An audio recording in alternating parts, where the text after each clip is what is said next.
Good morning, everybody. Thank you so much for joining us. My name is Kelly Moran. I am part of the Kent Washington Association Education Committee, and we're really excited to put this Lunch and Learn on for everybody today. We want to welcome Shannon Buss, who we're super excited to have here. She is a broker associate with Randall Realtors. She's also our 2020 Rhode Island Association of Realtors president. She's a professional development coach, and she's got over $1 million worth of real estate knowledge up in her brain that she's going to be sharing with us today. So just wanted to let everybody know, if you do have questions throughout the class, please feel free to be really interactive. Just kind of jump in with any questions. You're also welcome to put it in the chat and we can address it as we go or at the end. But I'll introduce Shannon now and let her kind of kick this off. Hi, good morning, everybody. Morning. Really excited to be with Kent Washington, always. So today, basically what I want to share with you, and those of you that have sat in on my sessions before know that I like them to be interactive, because I feel like, whenever we attend something, my goal is always you're going to walk away with 3 nuggets, right? Whatever those things are, 3 things that you can, tangible things that you can walk away with, implement into your business, that's going to improve how you do things somehow. And hopefully one of those things is your bottom line. But a lot of where I come from and what my message looks like is, building a career, not a transaction, right? So the key to staying in this business and really having a healthy real estate career is by looking at the long goal, not the short goal, right? So focusing on, your business plan and kind of, having foresight. So today is also, ironically, National Get to Know Your Customer Day. And I mention that to you because it's a really great opportunity for you today to reach out to some of your past clients, or maybe even the folks that you're working with right now. Just get to know them a bit. We're going to talk a little bit more about that later, but surveys are today is a great opportunity to survey your past clients. If we don't know what they need, we don't know what we need to deliver. And I think a lot of times, we don't put ourselves in the position of the folks on the other side of the transaction. We deliver what we think they need, right? Not truly what they think they need. So I'm going to ask you to think a lot about that. And today is a perfect opportunity for you to maybe dig into it a little bit more. Teaching is my love language. And so, hi, Gretel. So, I share openly. I hold nothing back. Nothing's off the table. Those are kind of my ground rules. I think that I have been gifted in my career with a lot of mentors and relationships that have shared these nuggets with me. And I feel that the greatest gift and purpose I can have is to come home and share it all with you. So hopefully you'll gain something from it. And again, 3 nuggets is always my goal. I want to start a little bit of talk right now about professionalism. So I don't care if you've been in the business for 5 minutes or 5 years or 50 years. This is a conversation that I think always has value. In my speech for RIAR president, last October, when I was installed, October 19, I stood up and in my speech, I said, if you do 2 things every day, you will be on the track to excellence. And the first thing is, every morning when you wake up, ask yourself, how can I make a difference today? And the second thing is, at the end of your workday, ask yourself, what can I do better? Right? So I really want you to challenge yourself to do that and really examine where you are in your business every day, how you can do it better, and where you're making an impact. I took that stage thinking, "Ooh, this is going to be awesome. It's a hot market. Finally, I get to like do a job that's going to be a piece of cake." And then March came around and said, "Just kidding." Right? And I share that with you because, we have to train for the unexpected. When COVID hit, it shook our systems, it shook our communities. No one had the answers. So even my $1 million worth of training didn't, I didn't have the answers. But I had the contacts and I had the relationships, and I had taken enough of these sessions that I knew what questions to ask, I knew who to call, and I knew what kind of team I had to build to get us the answers, right? So I'm 16 years in the business, and I still register for every single one of these sessions that I'm facilitating right now, because we can always learn, we can always get better.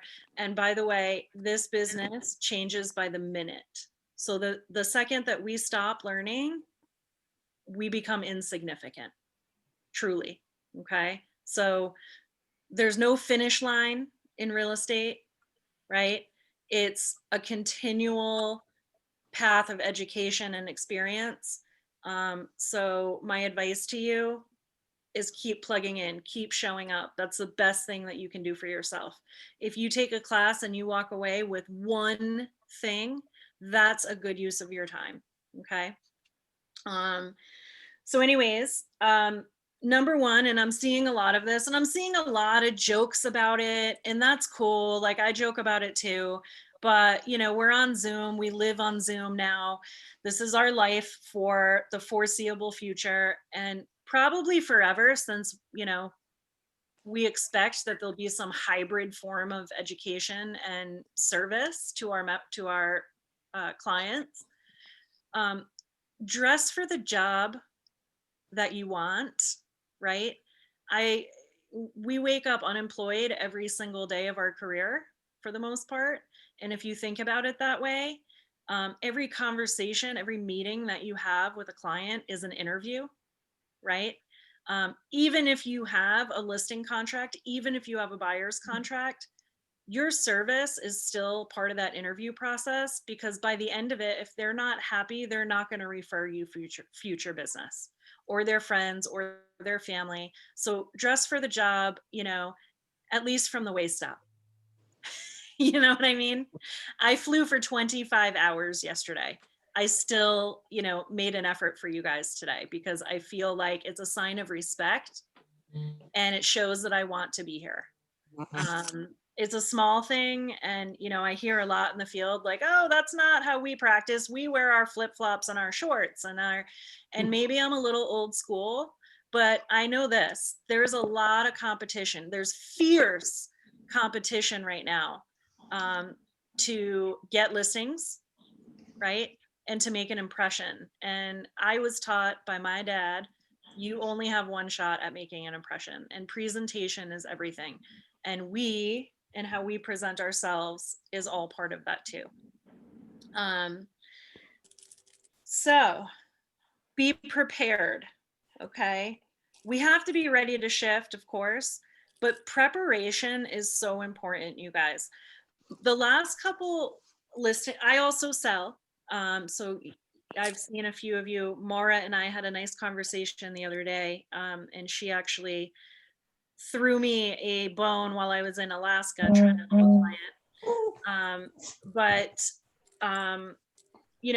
my last few listing appointments that I went on, I was up against other agents, and the seller said to me when I showed up with my listing presentation, which is a book, and I put effort into it, said, "Oh my gosh, the other two agents, or three, whatever, that showed up came with loose leaf papers.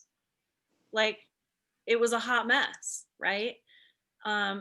I was asking questions about the state of the market, but there were no facts. It was just, "Oh, it's busy."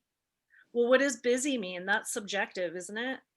So understanding some key, statistics, those are available to you.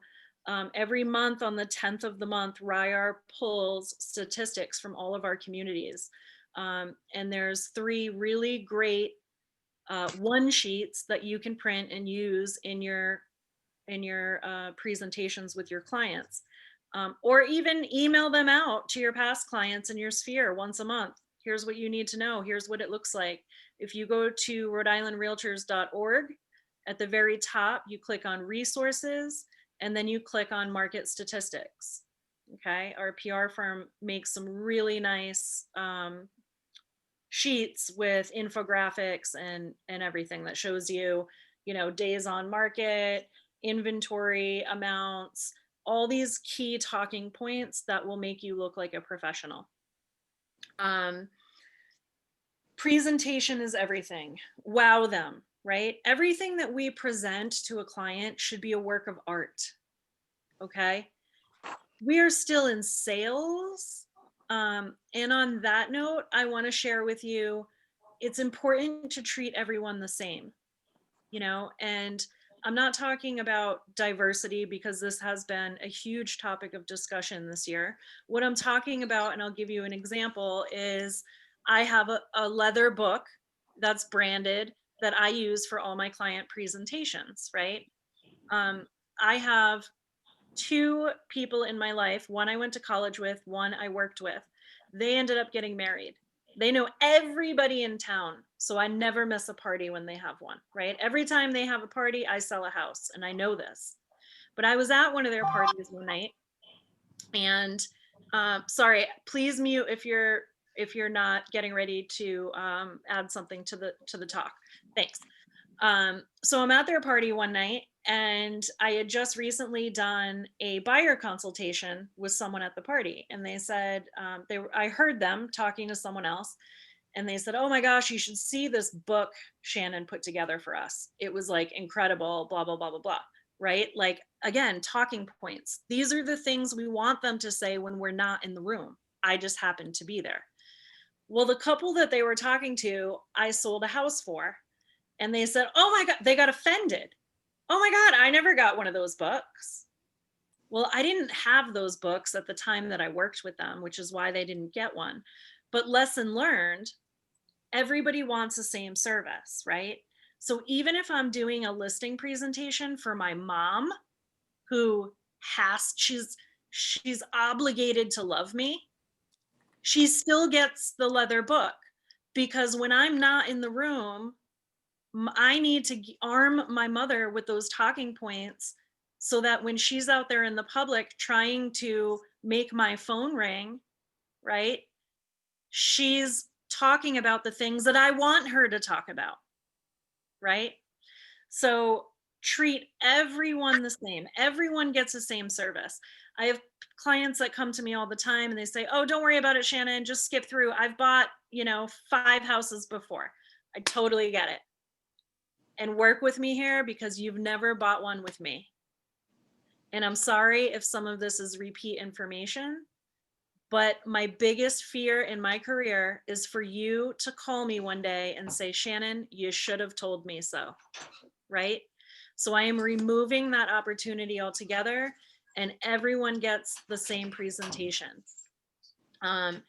Every single year, year over year, the profile of home buyers and sellers, which by the way came out last month, so Google that. It's free with your NAR dues. Linda and I can get you a copy as well of the highlights. I use that in my presentations all the time. What do the buyers look like and what do the sellers look like in this market? Okay. But one of the things year over year that report tells us is that 80% of realtors take their check and run every year. I'd love to use my realtor again if I knew where to find them, is basically what it says. How sad is that, right? We're going to talk more about that later in the session. And it also says, this is huge for your prospecting, over 90% of consumers hire and work with the first realtor they have face-to-face contact with. How does that change your business plan for prospecting, right? But communication and negotiation are the 2 biggest value pieces of value that the consumer wants from us. Communication is the thing. And I can say this to you guys because I am also a licensed realtor. And so I'm allowed. Okay. But realtors are lazy as a species. Okay. And so our follow-up stinks. And we think we are like God's gift to communication. And we're awful. Okay. I mean, awful. Okay. At the board of realtors, whether it's Linda's office or it's RIAR, when the phone rings with complaints, you know what most of those complaints come from? Communication. Tell me what's going to happen before it happens, and I feel completely different about the transaction, right? Please mute yourself if you're not getting ready to speak. Thank you. So communication is one of the things we have to work on, and it really needs to be a part of your plan this year. For me, when I ask myself that question every day, what can I do better? A lot of it is how am I communicating with that client and how can I do it better? Show the sparkle in your eyes. Right? You don't want to be that agent that lights up the room because you left it, right? I mean, honestly, like they need to see the passion. They need to know that you love what you do, because it gives them a different connection to you, right? But they want to see the sparkle in your eyes. So many of us walk around, and I know you're tired. I'm tired too. I flew 25 hours yesterday and I'm teaching all day today. And I brought my sparkle, right? Because this is my love. This is my love language. But, you know, you got to be present. And by present, I mean, like, you know, you're at their dining room table. Please don't be texting your friends under the table. They know it. They know if you're there with them. They don't feel important if you're trying to do other things, right? They need your attention. Watch their body language. I study body language every chance that I can get. In fact, if you ever want to do an exercise that will completely change your business, role play a listing presentation and record yourself with the volume off and replay it to yourself. And watch yourself how the client sees you, right? What are those cues?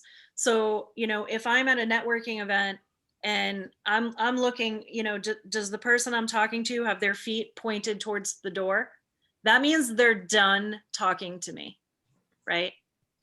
Are they not, you know, giving me eye contact? Well, I got to switch up the conversation because I've lost them. Right? They are not interested in what I'm talking about. And this is for any of you that have studied disc profiles, you know, crafting your presentations with your clients to better engage them. For instance, you know, if I'm presenting to a potential seller who's an engineer, I know I got to bring with me tons of data. I got to bring all the market statistics, right? They don't want to hear about the magazine ads and the data is the only thing that matters with those people.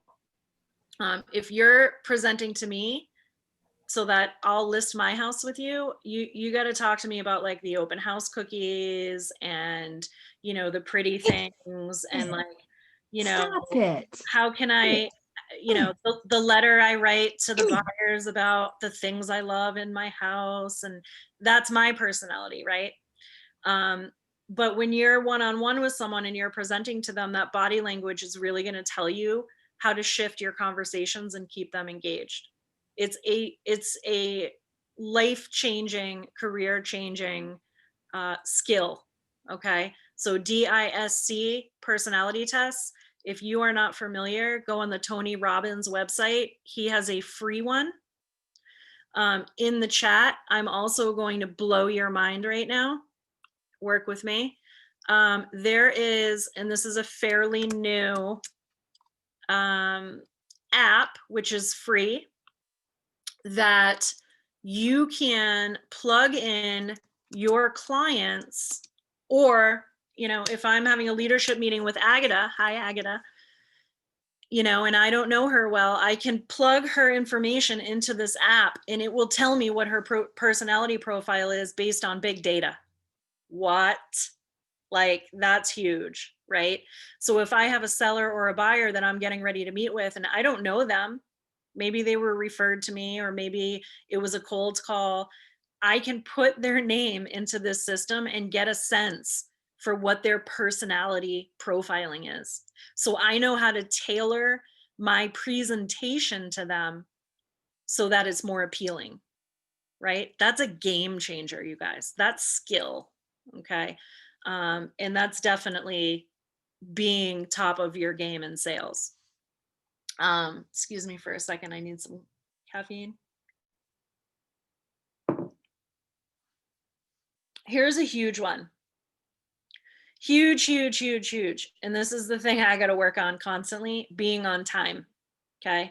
I'm like pants on fire, screeching into every appointment. I feel like, and truthfully, I am, but I don't want my clients to feel like that. Right. And so being on time is huge. I'm going to tell you something about this market. With all of the multiple offers going on, listing agents and sellers are looking at reasons to not accept your offer, right? The competition is that fierce. Being late for an appointment or missing an appointment and then submitting an offer, asking them to choose you over 10, 20 other people might be that thing that makes the difference, right? Being on time is huge. We practice this in leadership with agendas. You start the minute it's supposed to start and you end the minute it's supposed to end. And I bring that up because some personality types that you might be working with, that's important because they're offended if they feel like you're wasting their time. You said, you asked me to have you into my home to give you a chance and that you would only take 1 hour of my time. So if you stay there for 2 hours and you've lost them after hour 1, they're annoyed with you, right? So we got to sort of incorporate some of these thoughts into our daily practices. Under promise and over deliver, right? How do I please you? Okay. I'd rather disappoint you now than disappoint you later is something I say a lot with my clients, right? This is the biggest one of all time. And this is not, you know, mind-blowing stuff. These are just things that I need to remind people of because we don't practice them. We're like, oh yeah, this is repeat information, but we don't do it. Do what you say you will do. This is the number one thing that clients get turned off from. And I hear it all the time in the field. I won't work with that agent again because they told me they were going to do this and they didn't. So follow through on your promises, as small as they might be. If you said you were going to put a thank you note in the mail, make sure that happens, right? If you said that you were going to send them a summary of their inspection report, do it when you say that you were going to do it, okay? Every single bit of that is a reflection of you and your business, okay? And I don't care if they write you the best looking testimonial afterwards, after your transaction.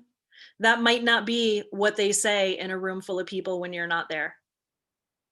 Okay. So it all matters. Honesty is absolutely critical. This is my entire sales business is based on honesty. More often than not, and especially lately, I will tell you, most people don't appreciate my honesty level, first of all. So one of my questions is, on a scale of 1 to 10, how honest can I be with you? All right. And play along with me here. Agata, how honest can I be with you? I know the answer, by the way. Want me to answer it? Yeah. 100% of the time. 100? Yeah. Okay. So on a scale of 10, you're a 10. What does it? Me? I'm or you? No, on a scale of 1 to 10, how honest can I be with you? Yeah, you can always be honest with me because then I know what to expect. I mean, you set the bar, you're authentic in everything that you do. So I know how to work with you, I know how to volunteer with you, and I appreciate that. So when I ask this question to my buyers and sellers, I ask them that question and then I follow it up after they answer it. I ask them, what does a 9 mean to you?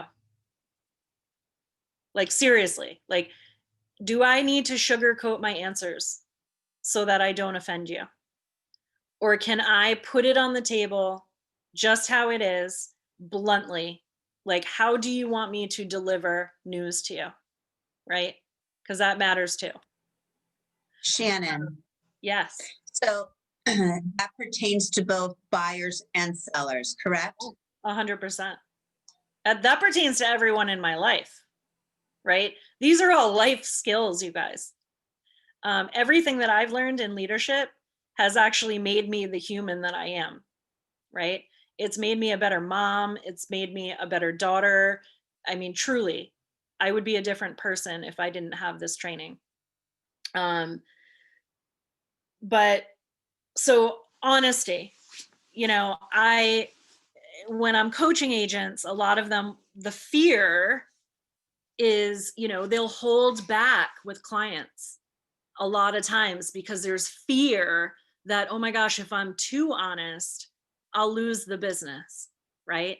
Like list price, or, one of the conversations I have with my sellers, all of my listings are pre-inspected. And I explain why. There's honesty behind that, and it's in their best interest, and here's why. But there's a fear in our real estate community for having some of these conversations, right? Where you become more of an advisor than you do a salesperson. But that's really what they're craving, right? And for me, I get more business from my honesty than I do for trying to sugarcoat the situation, right? Like there might be, I might be in someone's home and I see stains on the ceiling. I know it needs a new roof, right? And is the hard thing going to be to have that conversation before I list it and risk them not listing with me? Or is the hard thing going to be listing it, having the inspection, and the buyer telling us they want a new roof? Choose your hard, right? And these are the exact conversations I have with the buyers and sellers. Here are the options, and here's why I'm telling you about it right now. Choose your hard. It has to happen anyway, right? But my job is to minimize your hurt, basically, right? Your pain level. My job is to minimize your pain level. So honest, and as our great mentor Ron Phipps always says, and this came from his mom Joyce, who said it all the time, you can be honest, you cannot be ugly. All right, so delivery when you're being honest is really important. Okay, they will respect you. It will create a certain trust in your relationship with them as long as your delivery is on point. Okay, so I know role playing is this scary, crazy thing, but some of these honest conversations, it really is helpful to role play them. Mary Kutu in the chat commented, and she said, a great book to read is called Fierce Conversations by Susan Scott. And I will tell you, that's one of my favorite books of all time. All time. You will pick up that book and you won't be able to put it down because it's so impactful. Thanks, Mary. No acronyms, going back to professionalism. I have so many designations that I don't even know how many I have right now. And I don't put them on my business cards anymore because nobody knows what they mean. Realtors don't know what they mean. Never mind the consumer, right? So there's a different way to present that for me, which is I don't confuse them on my business card. I put in my presentation a little logo for my designation and a 2-sentence description of why that designation is beneficial to my client. And I copy and pasted those right off the NAR website, right? For me, I'm always putting on the hat of the person across from me. How are they perceiving this? How are they seeing this? How are they interpreting this? Does this make sense to them? We do this every day, all day long. And sometimes we forget that, right? So we're rushing around, sign this, do this, because to us, it's just no big deal. To them, it's a very big deal. This is a big transaction for them. So we got to slow down. We have to communicate, right?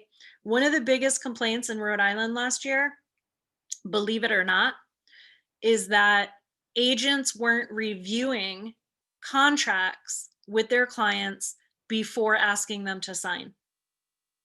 Now with Zoom, we have no excuses, right? It's just like meeting in person. I can send my client a PDF file of everything I'm asking them to sign. I can have a Zoom session with them and I can go through it in detail, paragraph by paragraph, so they feel comfortable signing that paperwork, right? When you gain the trust, don't lose it. You've earned it. It's hard, right? So that's one of the biggest complaints. There's no excuse. Write it down, please. Shannon, if I Yeah. could add to that, and if you don't know how to explain the purchase and sales agreement, find out. There's a wonderful couple of like a packet that REALTOR put out with highlighted fields and descriptions of how the new purchase and sales has changed and what it means. Okay. We can get that to you guys. There will also be a training next month through Kent, Washington, for the new purchase and sales agreement. Perfect. All right, let's go back to communication for a minute. If you're not doing a needs analysis with your clients, you're spinning your own wheels. Okay. I created a questionnaire this year because, again, that was one of my things. Like, I'm always looking for systems. How can I do it better? How can I make this experience better? And so that nothing falls through the cracks when I'm dealing with a buyer or a seller, right? So I ask all kinds of questions because at the end of that questionnaire, the pieces of information that drip out of it are the things that allow me to match them with homes that they want to see. Okay. And for a seller, you know, the information that comes out of it is, it tells me how to win with them. It tells me what they need and, you know, why are they selling and how do I make them happy? How do I meet their goals for them? Listening. When I was in Alaska these past few days, our whole message was about listening, right? We listen to hear, right? We hear, but we don't listen. Some of the exercises we did were, you know, you had to listen to someone talk for 2 minutes straight without being able to speak or ask questions. It's hard. It's the hardest for people like me because I was born with like 5 mouths and 1 ear. You know what I mean? My dad always said, you could talk a dog off a meat truck, Shannon. And so this is the thing that I know about myself because my training has given me self-awareness where I can look at myself and say, these are the things I'm really good at. These are the things I'm never going to be good at, right? So listening, I have to constantly work at, because what we do in the field, because we're so, you know, programmed, like you get to a certain experience level and you already know the answer, right? You know what's coming next. And so we're already formulating, when someone's speaking to us, we're already formulating our response. And when we're doing that, we're not actively listening. Okay. So really listening to what they're trying to tell you. Body language, here's where it comes in most importantly. Because for any of you that practiced in 08, 09, 2010, you know, the greatest market of all time, that's when I was building my business. So I didn't totally know any better. But that market was full of short sales and distressed properties. And I wish that I had had the training I have today back in that market, because I remember sitting at people's dining room tables where I would ask them about listing their home. And, you know, they would be arguing with me about unreasonable sales prices. But if I had really listened and if I had really read their body language, I would have been able to ask the hard questions, which really at the bottom of all of this, they were underwater. They were scared. They were losing their homes. They were asking for help, but they were embarrassed to tell me why, right? So body language, you know, when someone's nervous, you know, if you have to pay attention to it, because sometimes they're trying to tell you something without speaking it, and they need you to pull it out of them. And if you don't have all that information, you can't possibly help them in the best way. All right. So this market right now, there's just a lot of unknowns. Like, yeah, it's great for sellers and this is what they're hearing on the news, but it's heartbreaking for buyers. You know, it's tough for the people that we're saying, hey, you should put your house on the market and then get back into the market as a home buyer. It's stressful, right? We need to listen to what the fears are, you know, and that's what you should be listening for. You go on a listing appointment and they're like, we're going to think about it. It's because they're afraid that they have nowhere to go, right? And the buyers are terrified because they're up against a wall where buyers are waiving inspections and they're, you know, waiving appraisal contingencies, and they're giving their firstborn children. And these are things that we can't just put them in the field and knock them off their chairs. We need to not skip those consultations where we can discuss this stuff so that they can make the best decisions for themselves. And that's where you're going to create this unbelievable trust with them, that they will be your clients for life because they know that you love them and you're trying to help them. Okay. But there are a lot of unknowns in this market still. All right. Provide order during chaos. I use a lot of checklists in my life because, again, pants on fire, right? I'm just like you. I'm out there racing around, trying not to be late and trying to do all these things that I preach about. So recently, my two favorite checklists that I just put together, one is an email template that I created that says, congratulations, you're now pending. And as soon as we're under contract, I have one version that's geared towards my buyers and I have another version that's geared towards my sellers. And it says, congratulations, you're pending. Here's what happens next in the transaction in detail. Like, I'm going to do this, you need to do this. And here's, for the first half of the transaction, what you can expect. Setting expectations right now is huge. And again, if you tell me what's going to happen before it happens, it removes all the anxiety out of a transaction, right? Like, oh my God, the roof is caving in. That's cool, because Shannon told me we've got solutions. I don't know what those solutions are, but I know she's got my back. They're not freaking out, right? So that's one of my checklists. The other checklist is halfway through the transaction, you know, now we're preparing for closing. So it's a pre-closing email that, you know, for the second half of the transaction, here's what's going to happen. Here's what I'm going to do. Here's what I need you to do. So that everybody hits their dates, their contingency dates. Everybody, you know, there are no surprises. I don't like surprises. I'm going to try my best not to surprise you. Okay. So systems and taking the chaos, all the chaos that we can out of the transaction. Be sensitive to cultural differences, right? A lot of times folks in the field will not tell you if there's something, you know, again, body language, right? I'll give you another example.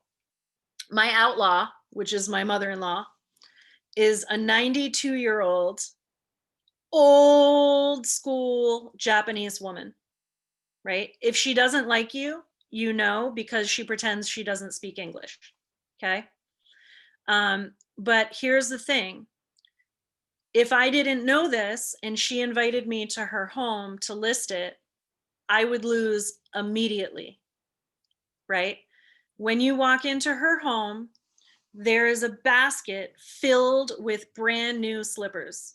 Everybody gets their own pair of brand new slippers.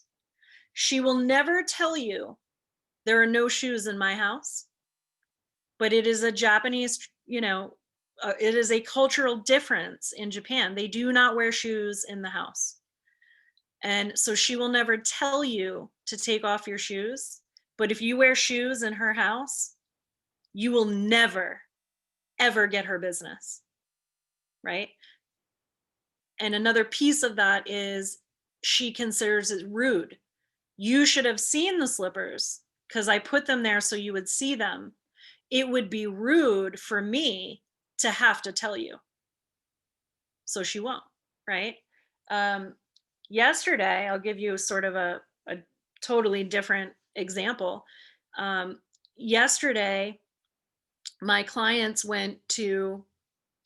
buyer clients went to a showing, and there was another group of folks there with an agent, and the listing agent was there.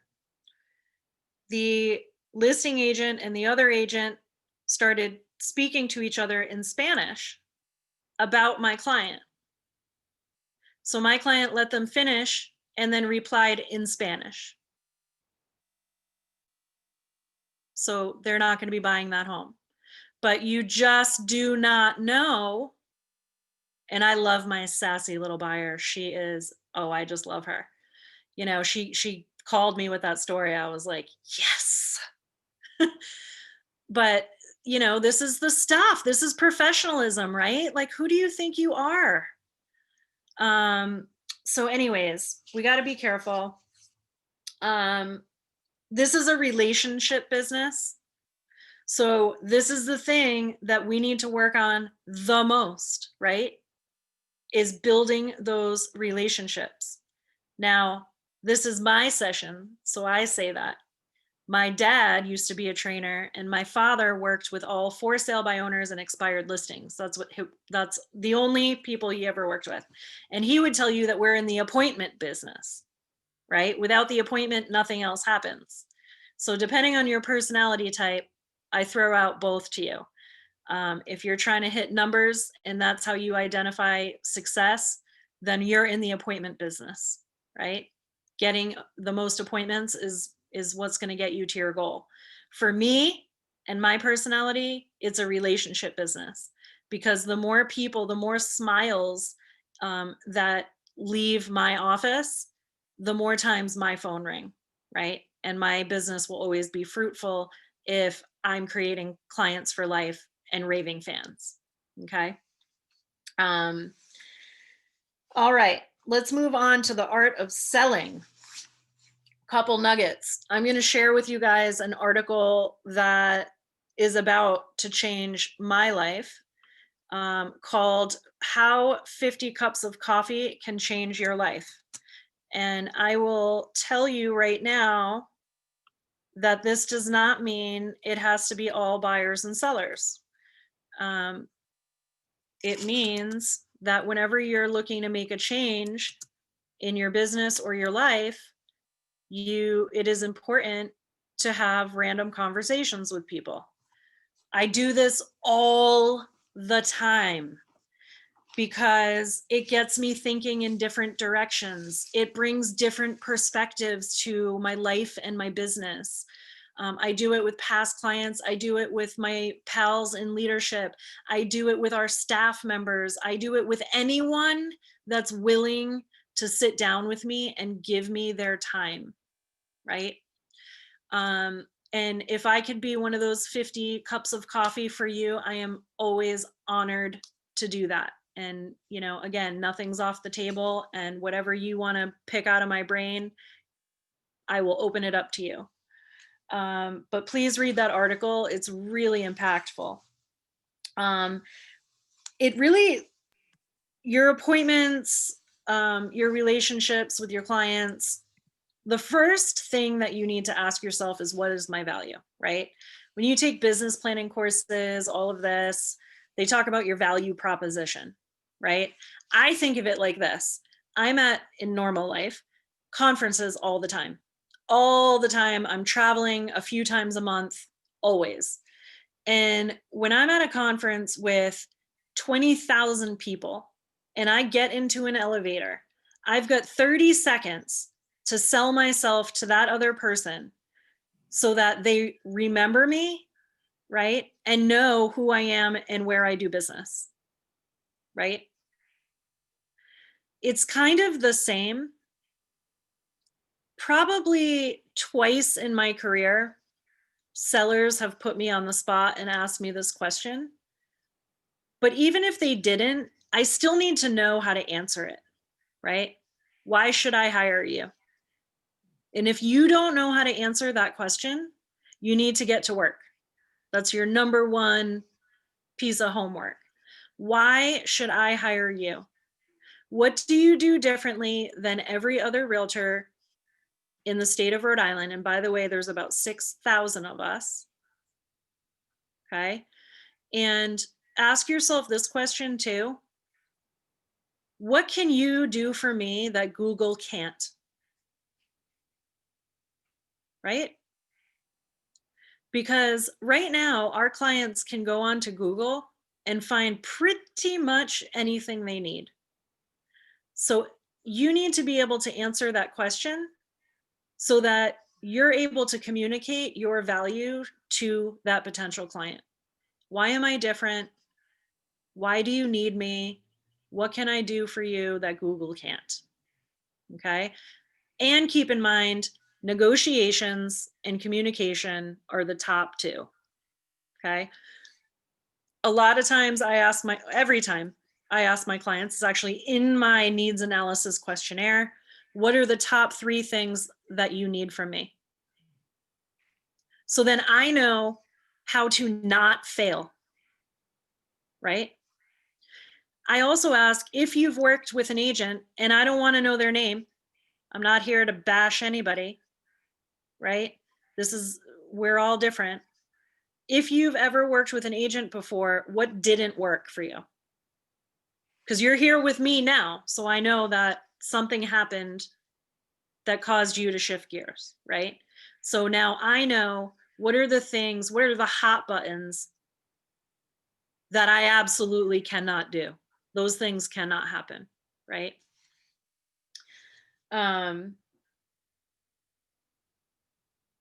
In order for them to want to hire you, 3 things have to happen. They have to know who you are, right? So that's your social media, your prospecting, your advertising, whatever you're doing to get yourself out there. They have to know who you are. Then they have to like you when they meet you, right? Don't be looking like you're sucking on a pickle.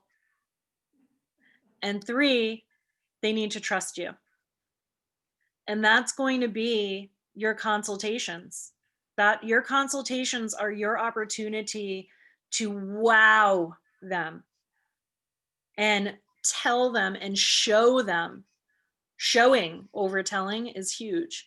Show them all the things that make you different and why they should feel safe working with you. Okay. My best piece of advice to you: study the people that you find successful and mirror them. And that's going to be different for every one of us. Not every one of us on this call aspires to sell 100 houses a year. So for some of us, it's a unit amount. I want to sell 50 houses a year, and that to me is success. Okay, well, go look at and study other agents in the country that sell 50 houses a year. And one of your probably 50 of those cups of coffee should be with those people, right? For me, I measure smiles. My goal is happy clients, right? Because but it's a different measurement. Yes, I have a business plan, and yes, it has numbers on it, but you know, success for me isn't a dollar amount. Okay, you'd know that if you were walking around my house right now. But it's just not. Money does not motivate me. So, but studying other agents, and listen, go on YouTube, go on Pinterest, go on Facebook and Instagram, right? If you don't have people in mind, email me and tell me what you're looking to know more of. And I will connect you with other agents in the country who you should be watching that are similar to you or who you want to be like. We don't have to recreate the wheel, right? Someone else is already doing it very well. All we have to do is do what they're doing. If you want to do something different, don't spin your wheels working on that thing, right? So that's probably my best piece of advice, is you don't have to recreate the wheel. Identify with some agents. And you know what? That's how I spend my evenings in my sweatpants. Zero life, right?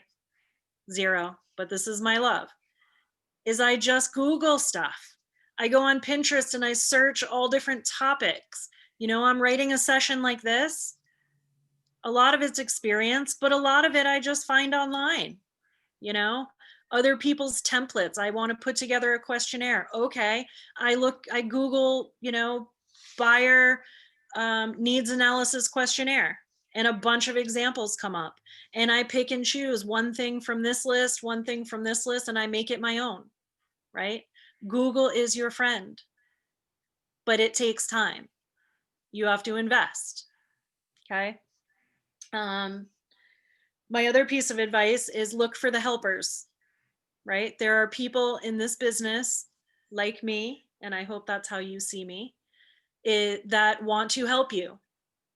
You know, yeah, sure, we all compete, but there's plenty of business for all of us.